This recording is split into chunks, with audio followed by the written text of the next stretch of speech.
A very good morning to all and welcome back to the online classes of Woodrow School. So students, as you know that your half yearly examination is completed, so now we will start our annual exam portion. Okay, so according to your portion, we will start chapter number 3 in science, that is transport and excretion. So in this chapter we will discuss about how the food is transported in plants and animals and how they excrete. Okay, so now आपने क्या देखा है?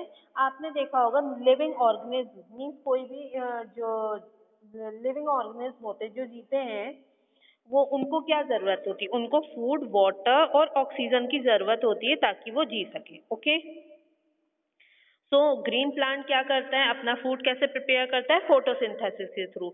और उसके लिए उन्हें क्या चाहिए होता है? Carbon dioxide, water and sunlight, जो कि उन्हें इन्वायरमेंट से मिलती है. और वाटर वो कहाँ से अब्जॉर्ब करते हैं? वाटर मिनरल्स वो प्लांट की रूट से, और वो ट्रांसपोर्ट होता है स्टेम के थ्रू, और लीफ में ये फूड प्रिपरेशन होता है. लेकिन अब आपके दिमाग में एक क्वेश्चन अराइज हो रहा होगा कि ये जो रूट से हमारी लीफ तक आता है वो कैसे आता है वाटर? तो हम इसके बारे में इसी चैप्टर में डिस्कस करेंगे. अब आपने देखा होगा, आप खाना खाते हैं या पानी पीते हैं वो माउथ से पीते हैं, फिर वो डाइजेस्ट होता है, एब्जॉर्ब होता है एलिमेंट्री कैनाल्स में, और सारे पार्ट्स ऑफ बॉडी में ट्रांसपोर्ट होता है. लेकिन ये कैसे पॉसिबल हो रहा है ये भी आप इस चैप्टर में पढ़ेंगे. अनदर क्या है? लिविंग ऑर्गेनिज्म क्या होता है? वो ऑक्सीजन लेते हैं और रिलीज क्या कर देते हैं? कार्बन डाइऑक्साइड, जिसके थ्रू वो जिसके रिजल्ट क्या होता है? उनके सेल्स में रेस्पिरेशन होता है. तो आप ये सोच रहे होंगे कि ये ऑक्सीजन कैसे हमारे सेल तक पहुंचती है और कार्बन डाइऑक्साइड कैसे उससे एक्सपेल आउट होती है, और कैसे ये यूरिन हमारी बॉडी में कैरी आउट होता है, कैसे ये हमारा एक्सक्रीट होता है, इसके बारे में आप सोच रहे होंगे. तो ये हम इस चैप्टर में पढ़ेंगे.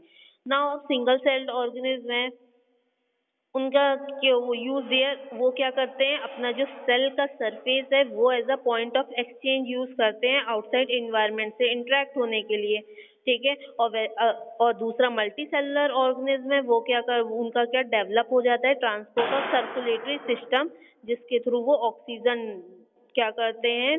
डिलीवर करते हैं अपने ऑक्सीजन और फूड अपने अदर बॉडी पार्ट्स में डिलीवर करते हैं, और ऑक्सीजन और कार्बन डाइऑक्साइड और वेस्ट आउटसाइड वो एक्सक्रीट करते हैं. ओके, नाउ अब हम ये पढ़ेंगे जो हमने transport of material in plant में मटेरियल कैसे ट्रांसपोर्ट होता है. सो हमारी जो स्टेम्प होती है उसमें क्या होता है? एक पाइपलाइन होता है जो कि रूट से कनेक्ट होता है, और उसके ही थ्रू जो वाटर होता है और मिनरल्स वो हमारे लीफ तक आते हैं. सो आपकी जो ये पाइपलाइन होती है वो दो चीजों से बनी है, एक जाइलम और एक फिलोएम. ठीक है. और जो ये दोनों क्या होते हैं? जाइलम और फिलोएम, ये ट्यूब के शेप में होते हैं, और ये दोनों आपस में अटैच होते हैं, और उनके बीच की लेयर को क्या कहते हैं? कैम्बियम. सो अगर आप टुगेदर इनका नाम ले तो ये क्या है? वेस्कुलर बंडल है, जो कि आपके प्लांट के स्टेम के अंदर होता है, जिसके थ्रू, या आप ये कहते हैं यही एक ट्यूब लाइक स्ट्रक्चर होता है जो आपके प्लांट के स्टेम के अंदर होता है. इसी के थ्रू रूट से वाटर और मिनरल आपके कहाँ जाते हैं? आपके लीफ तक आते हैं, और इन्हीं के थ्रू क्या होता है? आपका फूड भी अदर पार्ट ऑफ लीफ में जाता है. Okay, now transportation of water from soil to leaf. अब आपको डीपली बताएंगे कि कैसे हो रहा है ट्रांसपोर्टेशन हो रहा है सॉइल का लीफ में. सो क्या होता है? आपको वो कोई भी प्लांट को सबसे ज्यादा क्या चाहिए? फूड प्रिपेयर करने के लिए वाटर चाहिए, जो कि किसके थ्रू होता है? फोटोसिंथेसिस प्रोसेस के थ्रू. और जो रूट होती है वो सॉइल के थ्रू वाटर इसमें लेके आती है. सो रूट कैसी होती है? रूट भी दो तरह की होती है, एक मेन रूट जिसे हम मेन रूट, सेकेंडरी रूट और रूट हेयर, ये 3 टाइप्स की रूट होती है. ओके, सो अगर आप देखें, सो आपकी क्या हो जाती है? ये जो है मेन रूट, जो मोटी सी एक आप देखते होंगे, जो मेन मोटी ये रूट है, ये आपकी क्या है? मेन रूट है. इसके साथ जो ये अलग अलग डिवाइड हो गई, ये सेकेंडरी रूट्स हो गई, और जो इनके साथ ये स्मॉल स्मॉल हेयर्स हो जाते हैं, तो ये क्या हो जाते हैं? Root hair. ओके, और ये जो आपका ये जो रूट हेयर्स होते हैं वो एकदम फाइन थ्रेड, बहुत ही पतले थ्रेड के जैसे होते हैं, और वो किससे मेड होते हैं? सिंगल सेल से, ठीक है। Water and minerals from the soil, जो वाटर और मिनरल होता है सॉइल में वो ये रूट हेयर के थ्रू एंटर होता है, और ये किसके थ्रू, ये किस प्रोसेस के थ्रू होता है? ये ऑस्मोसिस के प्रोसेस के थ्रू होता है, ठीक है। अब ऑस्मोसिस क्या होता है? आप ये एक्सपेरिमेंट के थ्रू देख सकते हैं। आप क्या करें, आपके घर किशमिश होगी जिसे हम क्या कहते हैं? रेजिन्स, उसको आप पानी में डुबो दें, वो आप कुछ घंटे बाद देखेंगे वो फूल गई। वो क्यों होता है कि जो उसमें पार्टिकल्स, जो सॉल्वेंट होता है, जो मीन्स जैसे वो वाटर में अगर आपने डुबोए तो वाटर क्या हो जाता है? हाई कंसंट्रेशन से लोअर कंसंट्रेशन की ओर मूव करता है। सो वो किशमिश के अंदर अंदर लो कंसंट्रेशन होता है, वाटर जो बाहर है वो हाई कंसंट्रेशन होता है, तो वो क्या होता है? मूव होके किशमिश के अंदर चला जाता है और वो फूल जाती है। सो ऑस्मोसिस क्या हो गया? Osmosis is the movement of solvent molecule from a region of higher concentration to the region of lower concentration through a semi permeable membrane. Means वो ऐसी मेम्ब्रेन है जिसके थ्रू आर पार पार्टिकल जा सकते हैं। ओके, यहाँ पे अगर हम बात करें जाए तो जो सॉल्वेंट हुआ वो वाटर हुआ, और जो आपका शुगर और सॉल्ट जो किशमिश के अंदर है वो क्या है? सॉल्यूट है। ओके, आप अगर देखेंगे आपके पास ग्रेप्स हो तो ग्रेप्स को अगर नमक के पानी में डाल देंगे तो क्या होगा? आप थोड़ी देर बाद देखेंगे ग्रेप्स क्या होते हैं? वो आपके श्रिंक होने लगेंगे, ठीक है।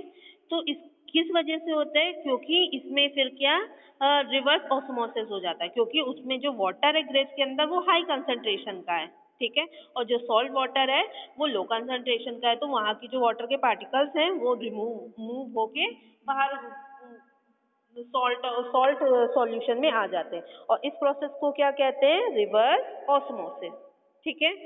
ऑस्मोसिस एक तरह से आपका बहुत ही इम्पोर्टेंट बायोलॉजिकल सिस्टम है, जिसका यूज डिसैलिनाइजेशन या प्योरिफिकेशन को वाटर के करने के लिए काम आता है। ये डायलिसिस में भी काम आता है। कोई अगर वेस्ट मटेरियल का ट्रीटमेंट कर रहे हैं तो ये ऑस्मोसिस का ही प्रोसेस उसमें यूज होता है, और बहुत से अदर केमिकल, बायोलॉजिकल और इंडस्ट्रियल प्रोसेस में भी इसका यूज होता है। Okay, now we will start how osmosis help water from the soil to enter the root. Osmosis कैसे हेल्प करता है कि वो सॉइल में जो वाटर और मिनरल्स है वो उसमें एंटर हो जाए, ठीक। सो अब आप देखेंगे क्या होता है? स्टेम से मेजर आपकी एक स्टेम के थ्रू जो जाइलम वेसल होती है उसमें क्या है? उससे अटैच होता है उससे अटैच होती है आपकी साइटोप्लाज्म और वैस्कुलर, ठीक है, और उसके पास क्या होता है? रूट हेयर्स होते हैं। सो रूट हेयर्स के आसपास क्या है? सॉइल के पार्टिकल होते हैं, और इन सॉइल के पार्टिकल के बीच में ही आपके क्या? वाटर होते हैं, ठीक है। तो ये जो सॉइल का पार्टिकल, ये जो आपका रूट हेयर्स है वो क्या होते हैं? यूनिसेलुलर होते हैं। सो इसमें क्या होता है? ऑस्मोसिस प्रोसेस टेक ओवर करता है। सो जो आपका क्या होता है? जो उसके अंदर आपकी जो सेल है, मीन्स अगर आप देखें तो रूट के अंदर की सेल क्या होती है? लो कंसंट्रेशन की होती है, और बाहर का वाटर होता है आपका हाई कंसंट्रेशन का, ठीक है। तो वो क्या चला जाता है? लो कंसंट्रेशन की ओर मूव हो जाता है मिनरल्स को अपने में इंक्लूड करके, और आपकी जो प्लांट की रूट है वो पूरा का पूरा मिनरल अब्सॉर्ब कर जाती है। फिर जब वो एब्सॉर्ब करती है तो वो कहाँ पे जाता है? जाइलम वेसल के अंदर। जो जाइलम वेसल होती है वो किससे कंसिस्ट होती है? वो एक डेड सेल होती है, जिसे जो एक लॉन्ग ट्यूब की जैसे स्ट्रक्चर होता है। फिर जो डेड सेल होती है वो उसको क्या? अपर पार्ट ऑफ बॉडी में सक करके खींच खींच के ले जाती है, ठीक है, और इसे क्या कहते हैं? एसेंट ऑफ सैप, ठीक है। आपका जो ट्रांसपिरेशन होता है, ये जो ट्रांसपोर्टेशन हो रहा है, ये आपका जो ट्रांसपिरेशन हो रहा है ये किस में टेक प्लेस करता है? ये सारे प्लांट्स में लेता है, चाहे वो हर्ब्स हो, श्रब्स हो या ट्री हो, ठीक है। But it's role in transportation of water in small plant is not very significant. लेकिन ये जो रोल है ट्रांसपोर्टेशन ऑफ वाटर जो स्मॉल प्लांट्स में होता है वो बहुत ही ज्यादा नहीं देखने को मिलता है, सिग्निफिकेंट नहीं होता, बहुत इंपॉर्टेंट नहीं होता है। हर्ब्स क्या होते हैं? बहुत ही छोटे होते हैं, वो 1 मीटर से भी ज्यादा हाइट के नहीं होते हैं, और उनकी स्टेम क्या होती है? बहुत ही पतली होती है, और उनकी स्टेम में ही क्या होता है? फोटोसिंथेसिस प्रोसेस टेक ओवर कर लेता है, क्योंकि वहाँ पे वो ग्रीन होती है। सो इतने ऊपर प्लांट, सो इतना ऊपर उन्हें फूड ले जाना ही नहीं पड़ता है, नीचे स्टेम में ही बन जाता है। सो इसका ज़्यादा इंपॉर्टेंट यूज नहीं है, सेम एज शर्ब। तो शब भी क्या होते हैं 1 से 5 मीटर तक होते हैं, लेकिन उनकी जो ब्रांचेस होती हैं या फिर मेन स्टेम होती है वो वुडी नहीं होती, मीन्स एकदम जैसे लकड़ी नहीं होती है। सो ये सारा प्रोसेस उनके स्टेम में भी हो जाता है, ज़्यादा इंपॉर्टेंट नहीं है।